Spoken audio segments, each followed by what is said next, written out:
Dear friends, have you ever found yourself awake in the middle of the night, wondering if your departed loved ones have truly found peace?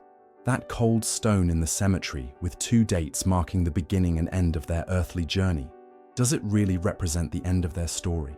According to Edgar Cayce, America's most documented psychic, our soul's journey continues long after physical death. Death is just a doorway, Cayce often said during his remarkable trance readings. The soul persists, carrying with it all the memories, emotions, and unfinished business from its earthly existence. This understanding isn't unique to Cayce. Across cultures and spiritual traditions, we find similar beliefs about the transitional nature of death. Whether it's the Buddhist concept of bardo, the Christian purgatory, or indigenous ancestral realms, these traditions acknowledge that crossing over isn't always immediate. Many of us have experienced strange phenomena after losing someone close. A familiar perfume lingering in an empty room, objects moving without explanation, or dreams where the departed seem to be trying to communicate something important. Are these merely coincidences, projections of our grief, or something more? When James lost his wife of 40 years, he began noticing her favorite flowers blooming out of season near their porch. It was the middle of winter, he told me, yet there were perfect daisies, her favorite, growing through the snow. He found comfort in this initially, but then grew concerned. Why is she still here? What's preventing her from moving on? This question led James to explore Cayce's readings on the afterlife. What he discovered transformed his understanding of death and his relationship with grief. Edgar Cayce left behind over 14,000 documented psychic readings, with thousands addressing what happens to the soul after death. His insights suggest that our actions and emotional states as the living can either help or hinder the departed soul's progression. In one particularly profound reading, Cayce explained, the soul, upon entering the next dimension, must reconcile its earthly experiences before advancing. The living can assist in this process through forgiveness, completion, and letting go, or they can inadvertently create energetic anchors that hold the soul in a state of transition. Over the next chapters, we'll explore the 5 critical mistakes that, according to Cayce's readings and many spiritual traditions, may prevent a soul from finding complete peace after death. More importantly, we'll discuss practical, universal ways to help our loved ones who have crossed over. This isn't just spiritual theory. Understanding these principles can bring profound comfort to the bereaved, and perhaps assistance to those souls we continue to love beyond the physical realm. Before we begin, I want to clarify, this isn't about inducing fear or guilt. The soul's journey is complex, and the transition is different for everyone. The purpose of this exploration is to help us understand how we might better support both ourselves and our departed loved ones through one of life's greatest mysteries. As Cayce himself said in reading 1977-1, death is not a finality, it is just a change, a transition.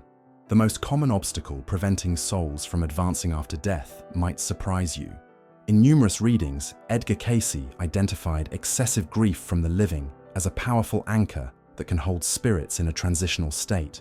Grief is natural, Cayce stated in reading 5756-4, but when it becomes all-consuming, it creates an energetic tether that binds the soul to earthly concerns. The renowned psychic explained that our emotions generate vibrations that transcend physical boundaries. When we remain in states of profound despair, constantly calling for our loved ones to return, we may unknowingly create what Cayce called thought forms that reach across dimensions. Consider Sarah's experience after losing her husband Michael to a sudden heart attack. For months she maintained his study exactly as he left it. Coffee cup half full, papers mid-sort, chair angled away from the desk. She spent hours daily sitting in his clothes, watching their wedding videos, begging him to send a sign he was still with her. The soul's journey after physical death can be significantly affected by what Edgar Cayce called unfinished business. In numerous readings, Cayce emphasized how unresolved conflicts and unfulfilled promises create energetic bonds that may prevent souls from fully transitioning to higher planes of existence.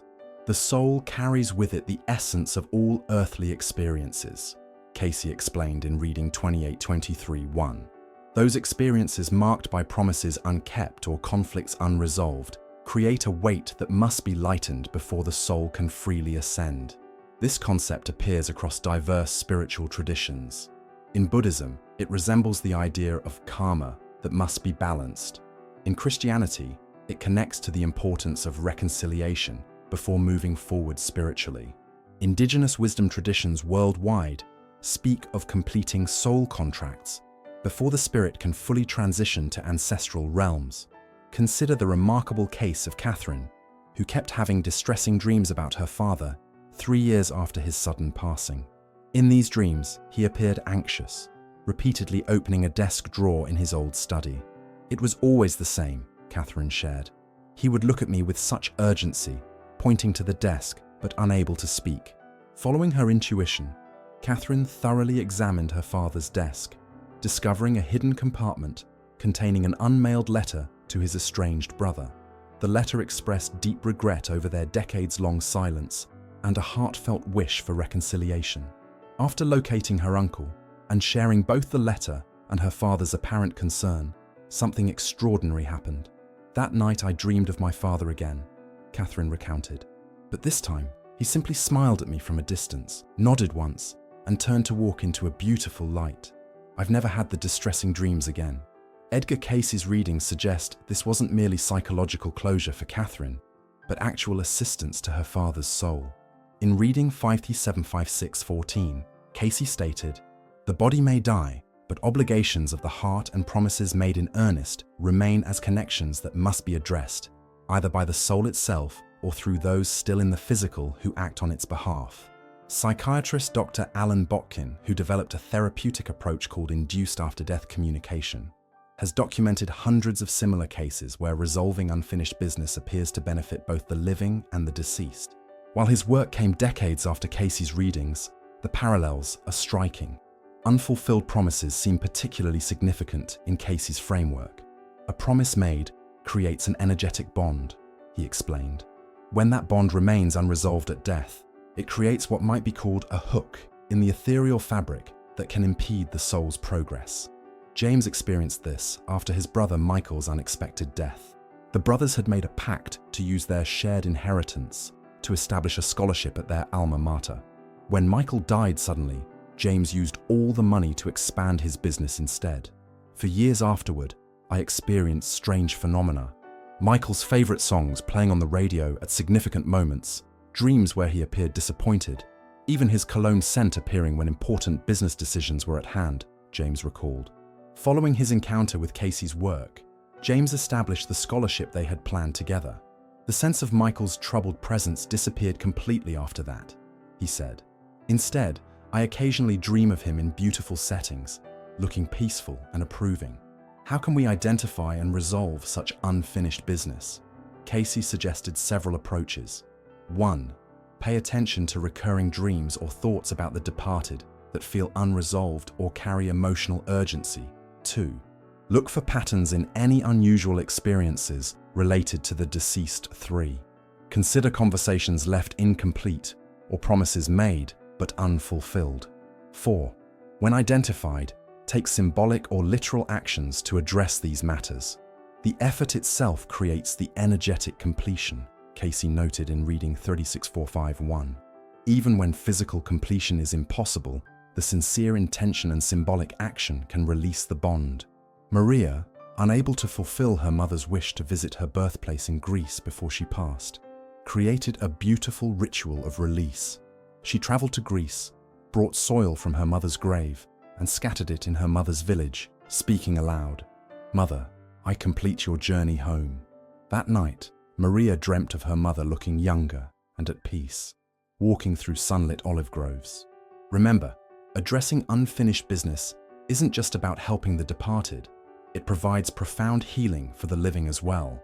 In Cayce's holistic view, the well-being of souls transcends the boundary between life and death, creating what he beautifully called the continuity of consciousness through all states of being. I began having recurring dreams where Michael appeared confused and tired, Sarah shared. He seemed to be trying to move toward a bright horizon, but kept looking back at me with concern. I couldn't understand why he looked so troubled when I was the one suffering. This pattern reflects what Cayce described as divided attention in the soul's journey. When our grief creates constant emotional pulls, the departed soul may feel compelled to remain close, attending to our distress rather than proceeding with their own spiritual evolution. Dr. Elizabeth Kubler-Ross, whose groundbreaking work on grief came decades after Cayce's readings, identified similar patterns without the spiritual framework. She observed that healthy grief eventually transforms into a peaceful acceptance that allows both the living and the dead to move forward. This remarkable convergence of spiritual insight and psychological research suggests we're approaching a deeper truth about the human experience of loss. How can we tell if our grief might be holding someone back? Cayce suggested looking for signs in our dreams and daily experiences. Recurring dreams where the departed appear anxious, confused, or attempting to communicate something urgent may indicate unresolved transition. Physical phenomena like unexplained sounds, movements of objects, or sensations of presence might also signal a soul having difficulty moving forward. This doesn't mean we shouldn't mourn. Grief is both natural and necessary. The key distinction lies in the quality of our grief. Cayce differentiated between grief that releases and grief that binds. Grief that releases acknowledges the pain of separation while blessing the soul's continued journey, he explained in reading 39.541. Grief that binds demands the impossible, that nothing change, that death be denied its reality. Mark, who lost his teenage daughter in a car accident, discovered this distinction through a grief support group. For the first year, my grief was like a cage I built around her memory. I couldn't bear the thought of her moving on without me, he confessed. Then one night, I dreamed she was standing at a beautiful gateway, but couldn't pass through because chains of light connected her back to me. The dream transformed Mark's approach to grief. He began a ritual of conscious release, lighting a candle each evening and speaking aloud his blessing for his daughter's journey. I still miss her terribly, he says, but the quality of my grief has changed. I'm no longer asking her to stay, but supporting her as she goes. Practical steps Cayce recommended for transforming binding grief into releasing grief include: 1. Acknowledge the reality of continued existence beyond physical death. 2. Create rituals of conscious release, such as writing letters, expressing both love and permission to move forward. 3. Channel grief into meaningful actions that honor the departed's values. 4. Seek the support of others who understand the spiritual dimensions of loss. Remember, releasing someone doesn't mean forgetting them. As Cayce beautifully stated, love is eternal and transcends all dimensions of existence. When we transform our grief from desperate clinging to loving support, we create what he called bridges of light that actually strengthen our connection while allowing the soul complete freedom. As we've explored the challenges souls may face after physical death, a profound question emerges. How can we actively help our departed loved ones find peace? Edgar Cayce's readings offer remarkably practical guidance that transcends specific religious traditions while honoring the universal spiritual principles underlying them all. The greatest gift to those who have crossed beyond the veil, Cayce stated in reading 57568, is the release from earthly attachments combined with the light of loving prayer. This dual approach, conscious release and spiritual support, forms the foundation for helping souls complete their transition. Let's examine the final two obstacles that Cayce identified: material attachments and incomplete funeral rites, and then explore integrative solutions for all 5 challenges we've discussed. Many of Cayce's readings described how strong attachment to personal possessions can anchor a soul to the earthly plane. Objects treasured in life maintain an energetic connection to their owner's consciousness, he explained. When these objects become shrines that remain untouched, unused and venerated, they can create what might be termed energetic hooks that hold the soul's attention. Eleanor noticed this phenomenon after her husband Richard's passing. She maintained his study exactly as he left it. Books arranged precisely, reading glasses positioned on manuscripts, favorite pen resting on unfinished notes. For months, I felt his presence strongly in that room, she recalled. It brought comfort initially, but eventually I realized something felt unsettled about his energy there. After reading Cayce's work, Eleanor began thoughtfully redistributing Richard's possessions. His beloved books went to students he had mentored, his musical instruments to young musicians, his clothes to a shelter he had supported. With each meaningful gift, I felt a shift, Eleanor shared. It wasn't about erasing Richard's presence, but transforming it from something static to something flowing and contributing. Similarly, Cayce emphasized the importance of appropriate funeral and memorial practices. The ceremonies of transition serve not merely as comfort for the living, but as signposts for the departing soul, he noted in Reading 1472-2. They acknowledge the reality of transition and create spiritual momentum for the journey ahead. When family conflicts resulted in Maria's father being buried against his wishes to be cremated with ashes scattered in the mountains he loved, strange phenomena plagued the family. Dreams where he appeared confused and disoriented, unexplained sounds in the house, and a persistent sense of unresolved energy motivated them to create a memorial ceremony honoring his original wishes. Though they couldn't change the burial, they held a beautiful ceremony in his beloved mountains, with readings, music, and symbolic gestures that acknowledged his spiritual preferences. After that ceremony, the disruptive phenomena ceased, Maria reported. My dreams of him changed completely. Suddenly he was peaceful, often appearing in mountain settings looking younger and at ease. Drawing on Cayce's wisdom and contemporary understanding of grief psychology, here are 5 integrative practices to help souls find peace while supporting our own healing journey. 1. The conscious release ritual. Create a ceremony incorporating elements meaningful to your loved one, perhaps their favorite music, readings, or symbols. Light a candle representing their continuing light, and speak aloud your blessing for their journey forward, explicitly releasing them from any obligation to remain concerned with earthly matters. 2. Completion and forgiveness. Work. Write letters expressing unspoken feelings, asking forgiveness for conflicts, and offering your own forgiveness. Read these letters at your loved one's resting place, or in a location significant to them, then symbolically release them, perhaps by burning the letter and allowing the ashes to be carried by wind or water. 3. Meaningful distribution of possessions.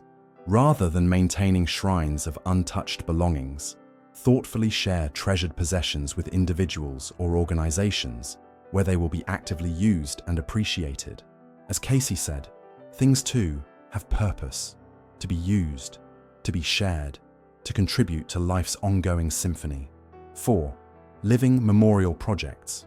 Channel grief into actions that embody your loved one's values and complete their unfinished aspirations. Scholarships, tree plantings, volunteer work, or creative projects transform static grief into dynamic contribution, what Cayce called converting the energy of loss into the power of remembrance. 5. Spiritual support. Practices.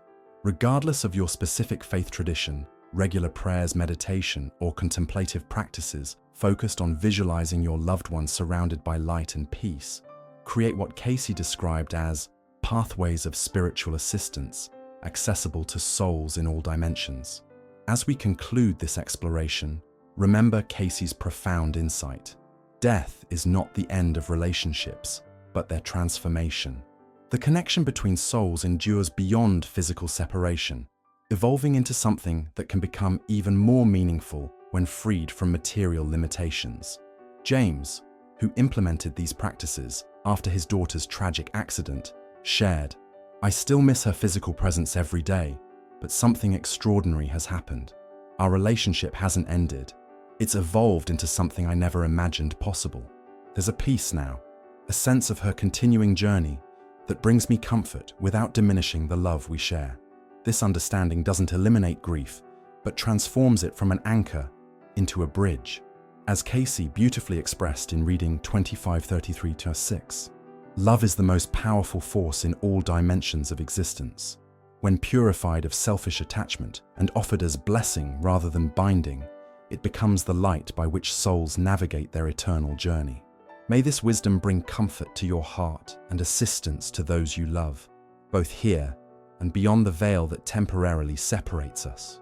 If this exploration has touched your heart, please support our channel by subscribing, liking this video, and sharing it with others who might find comfort in these insights. Remember that in supporting each other through grief, we create a more compassionate world for all souls, those still walking the earth and those who have continued their journey beyond physical form. Friends, if these insights about helping souls find peace have resonated with you, I invite you to become part of our spiritual growth community. Subscribe to our channel by clicking the bell icon below. We explore profound spiritual concepts that bridge ancient wisdom with modern understanding, helping you navigate life's deepest questions with clarity and compassion. Share this video with someone who might be struggling with grief or spiritual questions about what happens after we leave this physical plane. Your simple act of sharing could provide exactly the guidance someone needs during their darkest moments. Comment below. With your own experience, have you ever felt the presence of a loved one who has passed? Did you find ways to help them and yourself find peace? Your story might be the light that guides another soul toward healing. Remember, as Edgar Cayce himself said, we are indeed our brother's keeper. By creating this community of spiritual seekers, we support each other through life's most challenging transitions while honoring the eternal journey of all souls. Until our paths cross again next week, may peace illuminate your journey and the journeys of all those you love, both here and beyond.